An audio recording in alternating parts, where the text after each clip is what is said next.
송은재TV 시작합니다. 검찰이 민주당의 이재명에 대해서 이번 주 안으로 대장동 비리와 성남FC 관련해서 기소를 하고, 대북 송금 비리와 관련해서는 이번 달 안으로 이재명을 검찰에 소환해서 조사할 예정입니다. 그 다음에 다음 달까지는 쌍방울 대북 송금 비리와 관련해서 구속영장을 치고 국회에 체포동의안을 보낸다라고 하는 방침입니다. 그러니까 검찰의 이재명에 대한 수사, 기소, 재판이 속도를 내고 있습니다.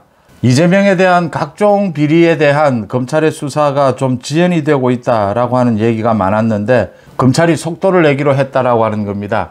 그러니까 대장동 비리 성남FC와 관련해서는 국회에 체포동의안을 넘겼지만 부결이 됐습니다. 검찰이 다시 넘길 수도 있습니다. 다시 구속영장을 칠 수도 있습니다.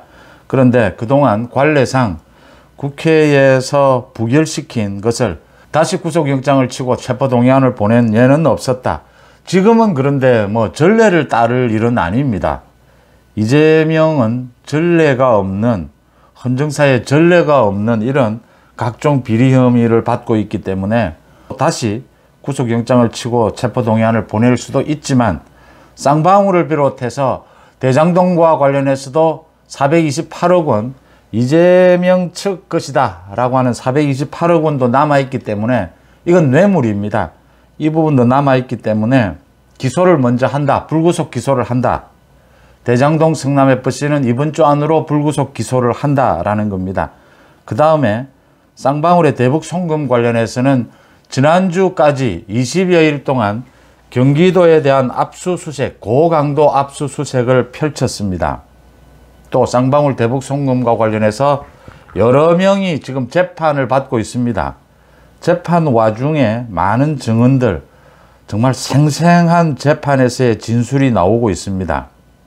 안부수 아태평화교류협회 회장, 이 안부수 회장은 북한 측에 5억 원을 보냈다. 그래서 외국한 거래법 위반이다 라는 걸로 재판을 받고 있는데, 어제 이 재판이 열렸습니다. 그런데 어제 이 아태협이라고 합니다. 이 아태협의 본부장이 돈을 전달한 직접 책임자였습니다. 이 본부장이 어제 법정에서 지난 2019년 이 돈을 전달할 당시에, 5억여 원을 전달할 당시에 중국 돈과 미국 돈, 달러, 위안으로 전달을 했다. 그런데 북한 측에서 이 돈을 세는 기계, 지폐 개수기까지 가져와서 돈을 세서 받아서 가져갔다. 지폐 개수기로 돈을 세니까 돈이 좀 모자라는 부분이 있었다. 약간 이게 환율 때문이죠. 환율이 매일 바뀌니까 몇 천 원, 몇만 원 이게 비는 자리가 생긴다. 그걸 채워달라라고 해서 6천 위안, 7천 위안을 가지고 있던 돈으로 채워주기도 했다. 너무나 생생한 진술입니다. 이런 진술까지 법정에서 나왔습니다. 또 지난주까지 경기도청에 대한 20여일 동안의 검찰의 압수수색, 많은 양의 자료를 검찰이 압수를 했습니다. 컴퓨터 포렌식 작업을 해야 되고, 이 압수수색한 자료를 검토를 해야 합니다. 굉장히 검찰이 서두르고 있습니다. 검찰이 빠르면 이번 달 안으로 이재명의 대북 송금 비리, 이 부분과 관련해서 검찰에 소환한다, 소환 조사한다 라는 방침입니다. 곧 아마 이재명 측에 소환 기일을 통보를 하고 소환 기일을 협의할 것으로 보입니다.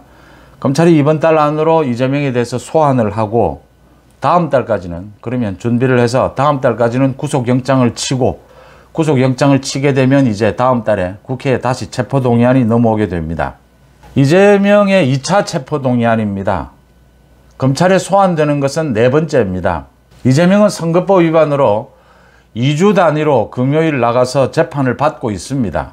대장동 비리와 관련해서 기소가 되면 또 재판을 받아야 합니다. 쌍방울 관련해서 검찰의 소환 조사를 받아야 합니다. 2차례가 될지 소환 조사를 받아야 합니다. 다음 달에는 이재명의 쌍방울 비리와 관련한 체포동의안이 국회에 넘어오게 됩니다. 민주당이 이번에는 이 체포동의안에 대해서 어떻게 반응을 보일지, 또 반란표가 쏟아질지, 아니면 이재명의 민주당이 아예 당론으로 부결하기로 정하고 이 체포동의안 표결을 보이콧하는 방법도 있습니다. 보이콧하면 계속해서 체포동의안은 넘어오게 되고 계속 체포동의안 표결을 해야 된다라고 하는 부담이 있습니다. 피해갈 수 없다라고 하는 겁니다. 어떤 형태로든지 이재명이 체포동의안 표결, 그 결과에 따라서 그러니까 민주당에서도 지금 이재명이 입이 10개가 있어도 할 말이 없는 것이 민주당 내에서도 당당하면 체포동의안에 의존하지 말고 법원에 직접 가서 영장실질심사를 받으라라고 하는 겁니다. 야당 대표에 대해서 가능하면 재판부가 불구속 기소를 하는, 불구속 수사를 하도록 재판부가 결정을 할 겁니다. 그런데 이재명은 이게 두려워서 체포동의안 뒤에 숨고 있다라고 하는 지적 계속 나오고 있습니다.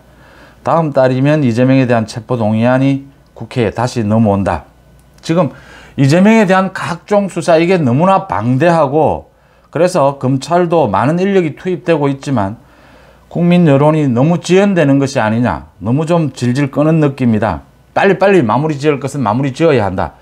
이 쌍방울 대북 송금 이 부분까지를 마무리 짓더라도 아직 이화영이라든지 정진상, 김용, 김만배가 입을 열지 않고 있기 때문에 가장 대표적으로 대장동의 불법 수익 428억 원이 이재명 것이다 라고 하는 이 부분에 대해서 김만배가 확실하게 입을 열지 않고 있기 때문에 이 부분에 대한 진술을 받아낸다면 이재명의 대장동 비리, 지금 기소하는 것은 배임 혐의입니다. 주 혐의가. 그런데 428억 원이 이재명 것이다 라는 것이 되면 뇌물이 됩니다.